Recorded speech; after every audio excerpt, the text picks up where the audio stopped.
Mude seus hábitos e você afetará os teus resultados. Olá, meu amigo.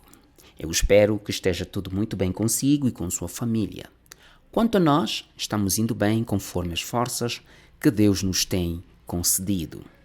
Comecei nossa conversa de hoje com uma frase que de certeza já te poderá parecer um clichê, não é mesmo? Bom, se é um clichê ou um bordão, ou seja lá o que for, o certo mesmo é que a verdade que ela acarreta está exposta diante dos olhos de todos nós. Sabemos todos o que um hábito pode trazer ou promover à nossa vida.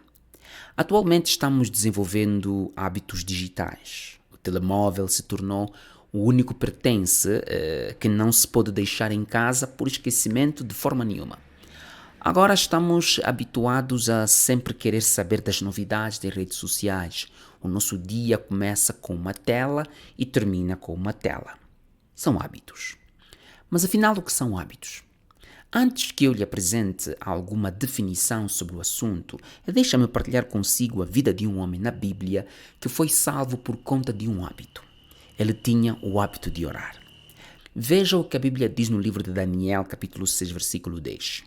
Daniel, pois, quando soube que a escritura estava assinada, entrou em sua casa e, em cima, no seu quarto, onde havia janelas abertas do lado de Jerusalém, 3 vezes por dia se punha de joelho e orava e dava graças diante de Deus, como costumava fazer. Sem querer parecer muito catequético nesta minha conversa, é bom sempre lembrar que hábito é sempre uma tendência ou um comportamento, não é? Geralmente inconsciente, que resulta da repetição frequente de certos atos. Um hábito pode ser uma rotina que acaba se tornando quase que automática. Mas para lá destas questões de definições, de coisas que quase todos nós sabemos, aliás, eu preciso também evitar o hábito de querer sempre ser muito claro em tudo que falo, não é mesmo? Deixemos-nos conduzir pelo conteúdo do meu texto de hoje, onde vemos Daniel desenvolvendo determinados hábitos. E ao que parece, estes hábitos o transformaram num homem de história, uma história sem igual e uma história exemplar. Há muitas palavras no meu texto de hoje que sugerem que Daniel tinha desenvolvido um hábito ou certos hábitos. Se não, vejamos. Daniel, em situação de aflição ou de conforto, ia sempre para o mesmo lugar. O texto diz que entrou em sua casa, em cima, no seu quarto, olhava firmemente para fora da janela na direção de Jerusalém.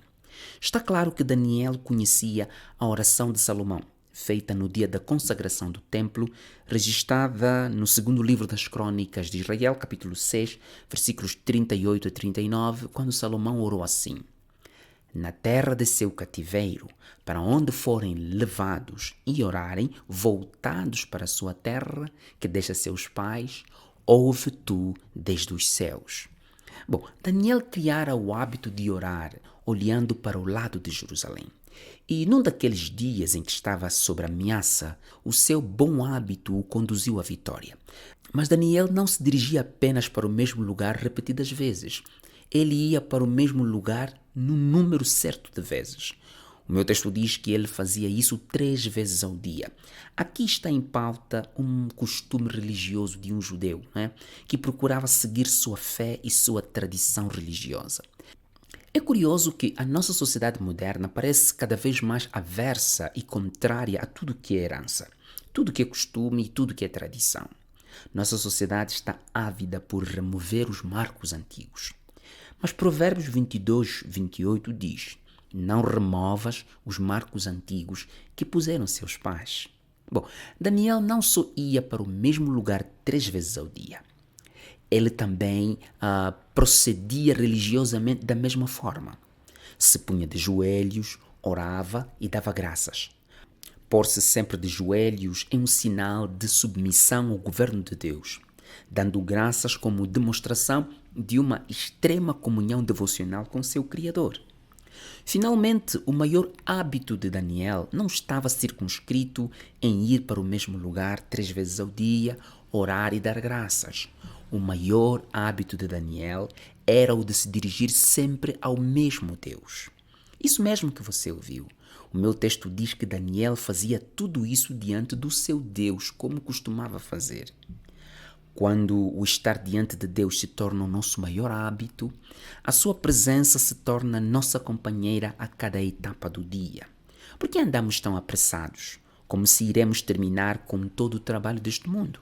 Por que andamos a responder tão mal às pessoas, se depois iremos precisar delas, no mínimo, para o dia do nosso funeral? Para que cuidar tão bem das rosas do jardim de nossa casa, se somos uma áspide cuspindo veneno do racismo, da intriga, do neocolonialismo e a defendermos visões distorcidas daquilo que Deus acha correto? Meu amigo, eu não estou falando apenas de hábitos, eu estou falando sobre em que presença você se habituou a estar. Você acha que o conforto de sua casa é melhor do que a comunhão de uma igreja? Você concluiu por si mesmo que os dias de culto praticados pelas igrejas não passam de um aglomerado de pessoas cujo cérebro foi lavado e de intelectualidade perdida no tempo?